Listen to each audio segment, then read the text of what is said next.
अस्सलाम वालेकुम। तो आज जो हम टॉपिक पढ़ेंगे वो है मेडुला का इंटरनल स्ट्रक्चर एट सेंसरी डेकोसेशन। अच्छा, तो सेंसरी डेकोसेशन में सबसे पहले जो हम शुरू करेंगे, हम वैसे ही कल की तरह इस तरह शुरू करेंगे। तो सबसे पहली चीज़ पहली चीज़ है कि जो हमने कल जो स्ट्रक्चर्स पढ़े थे वो बहुत ज़्यादा आएंगे यहाँ पे। तो हम पहले एक कोरोनल सेक्शन बना लेते हैं, ठीक है, वही जैसे हमने कल बनाया था। तो ये हमारे पास है मेडुला, ठीक है।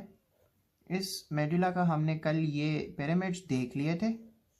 अब हम ये मेरे पिरामिड से ऊपर यहाँ पे जहाँ पे सेंसरी डेकोसेशन हो रही है यहाँ पे देखेंगे। तो सेंसरी डेकोसेशन में सबसे पहले जो हमें चीज़ नज़र आ रही है वो क्या, ये न्यूक्लियस ग्रेसिलिस, न्यूक्लियस ग्रेसिलिस, ठीक है। ये वही कल वाले स्ट्रक्चर्स हैं। इसके बाद हमारे पास जो है तो न्यूक्लियस क्यूनिएटस आ जाता है। अच्छा, न्यूक्लियस क्यूनिएटस हो गया, न्यूक्लियस क्यूनिएटस। इन दोनों में जो फेसिकल आ रहे थे वो कौन कौन से हैं, फेसिकुलस ग्रेसियलिस, और इधर से जो आ रहे होंगे वो फेसिकुलस क्यूनिएटस हो जाएंगे। अच्छा, ये जो आगे फिर फाइबर्स इन न्यूक्लियस से आगे निकलते हैं ना, वो कौन से फाइबर्स होते हैं, उनका फिर हम नाम चेंज कर देते हैं। ये जो हमारे पास फाइबर्स निकल रहे हैं, ये भी और ये भी, ये हमारे पास हैं इंटरनल आर्क्यूएट फाइबर्स, ठीक है। इंटरनल आर्कुएट फाइबर्स ये हो गए, ठीक हो गया। आर्कुएट फाइबर्स अगर हम देखें ना तो वो तीन तरह के होते हैं, ठीक है। एक ये हो गए इंटरनल आर्कुएट फाइबर्स, और दो तरह के एक्सटर्नल आर्कुएट फाइबर्स होते हैं, एक एंटीरियर और एक पोस्टीरियर, ठीक है। तो वो आगे अभी हम देखते हैं। ये जो क्यूनिएटस है ना, न्यूक्लियस क्यूनिएटस, इसी के बिल्कुल पीछे एक हमारे पास एक्सेसरी क्यूनिएटस होता है, एक्सेसरी क्यूनिएटस न्यूक्लियस, ठीक है। ये है ये ग्रीन वाला एक्सेसरी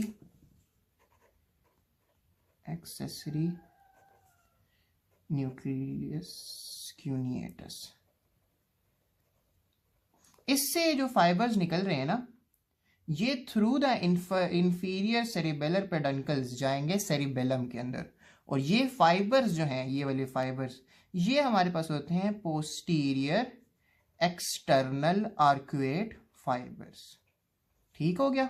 तो हमने दो तरह के आर्कुएट फाइबर्स पढ़ लिए, एक हमने पढ़ लिए एक इंटरनल आर्कुएट, और एक हमने पढ़ लिए पोस्टीरियर एक्सटर्नल आर्कुएट फाइबर्स, ठीक है। जो एंटीरियर एक्सटर्नल आर्कुएट फाइबर्स होते हैं वो कहाँ पे होते हैं, वो हमारे पास ये जो पढ़ा है ना, ये हमारे पास क्या है, पिरामिड्स है ना, कल हमने पढ़े थे। तो पिरामिड्स के आगे ही ये हमारे पास कुछ न्यूक्लियाई पड़े हैं, ठीक है। इनको हम कहते हैं आर्कुएट न्यूक्लियाई, ठीक है। ये हमारे पास बने हुए आर्कुएट न्यूक्लियाई, ठीक है। तो यहाँ से फाइबर्स निकलते हैं।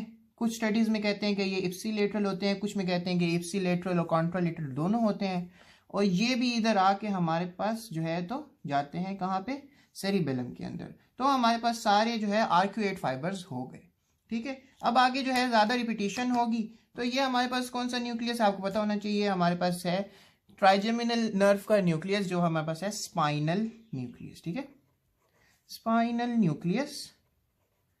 और इसके साथ ही इसके लैटरली पड़ा है प्लस स्पाइनल ट्रैक्ट, ठीक हो गया। इसके बाद हमारे पास कौन से ट्रैक्ट आ रहे हैं, ये हमारे पास कौन से फाइबर्स हैं जो ये ऊपर आ रहे हैं, ये हमारे पास हैं स्पाइनोसेरिबेलर ट्रैक्ट्स, स्पाइनोसेरिबेलर ट्रैक्ट्स। इसमें हमारे पास एंटीरियर या वेंट्रल भी है और डोर्सल या पोस्टीरियर भी है, एंटीरियर और पोस्टीरियर दोनों, ठीक है। इसके साथ जो हमारे पास ट्रैक्ट्स आ रहे थे वो कौन से थे, वो भी हमें पता है, ये हमारे पास हैं लेटरल स्पाइनोथैलेमिक ट्रैक्ट्स, ठीक है। अच्छा, इस पोजीशन पे ये जो लेटरल स्पाइनोथैलेमिक ट्रैक्ट्स होते हैं, ठीक है, अगर मैं इस तरह बनाऊं, ये स्पाइनल कॉर्ड का एक कोरोनल सेक्शन आगे से हम देख रहे हैं, तो ये कैसे आते थे। फॉर एग्जांपल ये हमारे पास आ रहा है एक लैटरल स्पाइनोथैलेमिक, ठीक है। जो एंटीरियर स्पाइनोथैलेमिक होता है वो यहाँ से आ जाएगा, ठीक है। ये हमारे वो एंटेरो लैटरल सिस्टम चल रहा है, और इन दोनों के बीच में से जो फाइबर्स आते थे उनको हम कहते थे स्पाइनोटेक्टल फाइबर्स, ठीक है। ये तीनों ट्रैक्ट जो है ना, ये इस जगह पे आके मेडुला में हमें, हालांकि ये दो नजर नहीं आते, ठीक है, लेकिन ये इस जगह पे आके इतने पास होते हैं ना कि इन तीनों को हम मिला के कहते हैं स्पाइनल लेमेनिस्कस, स्पाइनल लेमेनिस्कस। तो ये कौन से फाइबर्स होंगे फिर? लैटरल स्पाइनोथैलेमिक के बाद जो बीच में होते हैं ये कौन से हैं? ये हैं हमारे पास स्पाइनोटैक्टल फाइबर्स या ट्रैक्ट्स, ठीक है। और फिर ये जो है ये हमारे पास हैं एंटीरियर स्पाइनोथैलेमिक फाइबर्स या ट्रैक्ट, ठीक है। और ये तीनों मिलके हमारे पास क्या बना देते हैं? Spinal lemniscus. इसके बारे में ये याद देना चाहिए कि स्पाइनल लेमिनिस्कस होता इसी लेवल पे है, लेकिन हमें ये दो इधर नजर नहीं आ रहे होते, ठीक है। ये दो जो हमारे पास हैं एंटीरियर स्पाइनोथैलेमिक और साथ में जो हमारे पास स्पाइनोटेक्टल है, ये हमें इधर नजर नहीं आते, हमें सिर्फ ये तीन नजर आ रहे होते हैं, ठीक है। इसके बाद क्या है? ये जो बड़े से आगे बंडल पड़े हैं आर्क्यूएट न्यूक्लियस के पीछे, ये क्या है? हमारे पास पिरामिड्स हैं, हम निकल पड़े थे, ठीक है। और इसके बाद जो हमारे पास मेन चीज है वो क्या है? इधर जो सेंसरी डेकोसेशन हो रही है। अब सेंसरी डेकोसेशन के लिए हमने कौन से फाइबर्स पढ़े थे? इंटरनल आर्कुएट फाइबर्स ना। तो इंटरनल आर्कुएट फाइबर्स का अगर हम देखें कि वो कैसे आ रहे हैं, तो एंटीरियरली आ रहे हैं, फिर लैटरली जा रहे हैं, और फिर ये जो सेंट्रल ग्रे मैटर है, ठीक है, इसके राउंड ये फिर जो है तो मीडियली आ रहे हैं, ठीक है। और इधर आके ये लेमिनिस्कस बना के इधर से ऊपर चले जाएंगे। तो ये क्या है? ये हमारे पास मीडियल लेमिनिस्कस है। तो हमने कितने लेमिनिस्कस पढ़ लिए हैं?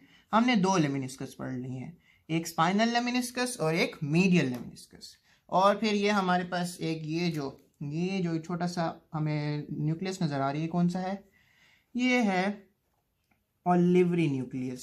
स्पेसिफिकली अगर हम बात करें तो इंफीरियर ऑलिवरी न्यूक्लियस, लेकिन ये इधर हमें बहुत ज़्यादा नज़र नहीं आता है, बिल्कुल थोड़ा सा नज़र आएगा, ठीक है। ये मेनली जब हम अगला क्रॉस सेक्शन देखेंगे तो ये उसमें नज़र आएगा हमें। अच्छा, और जो हम आखिरी चीज़ इधर रह गए हैं हमसे, वो कौन सी है? वो हमारे पास ये हैं जो सेंट्रल ग्रे मैटर को हम डिस्कस करेंगे, उसके बिल्कुल एंटीरियरली पड़े हैं। ये बहुत ज़रूरी चीज़ है। ये हमारे पास है MLF। MLF क्या था? मीडियल लॉन्गिट्यूडिनल फेसिकुलस, ठीक है। अच्छा, और MLF के अगर हमने कल जैसे है उसमें बात की थी पिरामिडल डेकोसेशन की, तो उसमें वो यहाँ पे हमें नज़र आ रहा था, और अब इसको देखें तो ये यहाँ पे है, ठीक है। तो ये इसका कोर्स ये याद होना चाहिए हमें। Coming to the central grey matter, तो यहाँ पे हमारे पास तीन न्यूक्लियाई होते हैं ऑन ईच साइड। तो ये नीचे से शुरू करते हैं, हमारे पास है हाइपोग्लॉसल न्यूक्लियस, ठीक है। अच्छा, इसके बाद है हमारे पास डॉर्सल वेगल न्यूक्लियस, डॉर्सल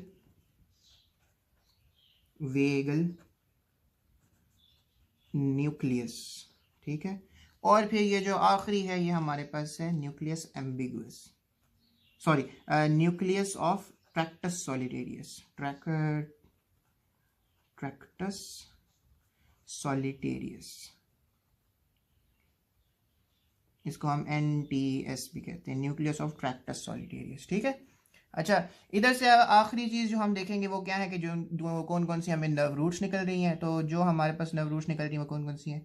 ये देखें, ये कौन सा न्यूक्लियस है? ये वाला हाइपोग्लॉसल न्यूक्लियस है ना। तो यहाँ से कौन सी नर्व निकलेगी? हाइपोग्लॉसल नर्व निकलेगी। और हमने वैसे भी हमने देखा हुआ है कि वो कहाँ से निकलती है? पिरामिड्स और ऑलिव्स के बीच में से निकलती है। तो ये देखें वही जगह है। अब ये पिरामिड्स हो गई, ऑलिव्स, और इधर के बीच में से हमारे पास हाइपोग्लॉसल नर्व निकल जाएगी, ठीक है। इसके बाद ये कौन सी नर्व है? तो ये है हमारे पास जो एक्सेसरी नर्व होती है, ठीक है। तो ये हमारे पास उसकी स्पाइनल रूट आ रही है। स्पाइनल रूट क्यों जरूरी है याद रखना? क्योंकि ये हमारे पास नीचे स्पाइनल कॉर्ड से ऊपर आ रही होती है इस तरह, और इधर से बाहर निकलती है, ठीक है। तो ये सारा था हमारे पास सेंसरी डेकोसेशन के लेवल पे मेडुला का क्रॉस सेक्शन। इसमें अगर कोई चीज़ भी समझ ना आ रही हो तो प्लीज़ पूछें कमेंट्स में। Thank you.